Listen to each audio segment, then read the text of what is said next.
আজ তো কুহু সকাল সকাল ঘুম থেকে উঠতে পারেনি, তো ভোরের দিকে উঠেছিল, একটু কান্না করছিল, তো সেই জন্য অনেকটা বেলা পর্যন্ত ঘুমিয়েছিল।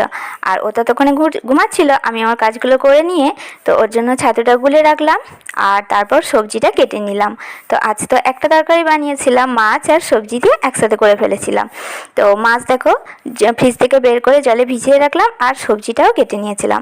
আর মেয়ে তখন উঠে পড়েছিল, তো আবার ওকে টিভিটা চালিয়ে দিয়ে ঘরের মধ্যে শুইয়ে রাখলাম, কারণ শরীরটা একটু খারাপ কাঁদছিল। তো তো এদিকে তো রান্না হয়ে গেছিলো, আর রান্না করতে করতে দেখো মেয়েকে টাইম না দিলে একটু হয়, তো একটু আদর আর অনেক কিছু তো দেখতেই পাচ্ছ কীরকমভাবে মেয়েকে একটু আদর করাচ্ছি, হাসাচ্ছিলাম।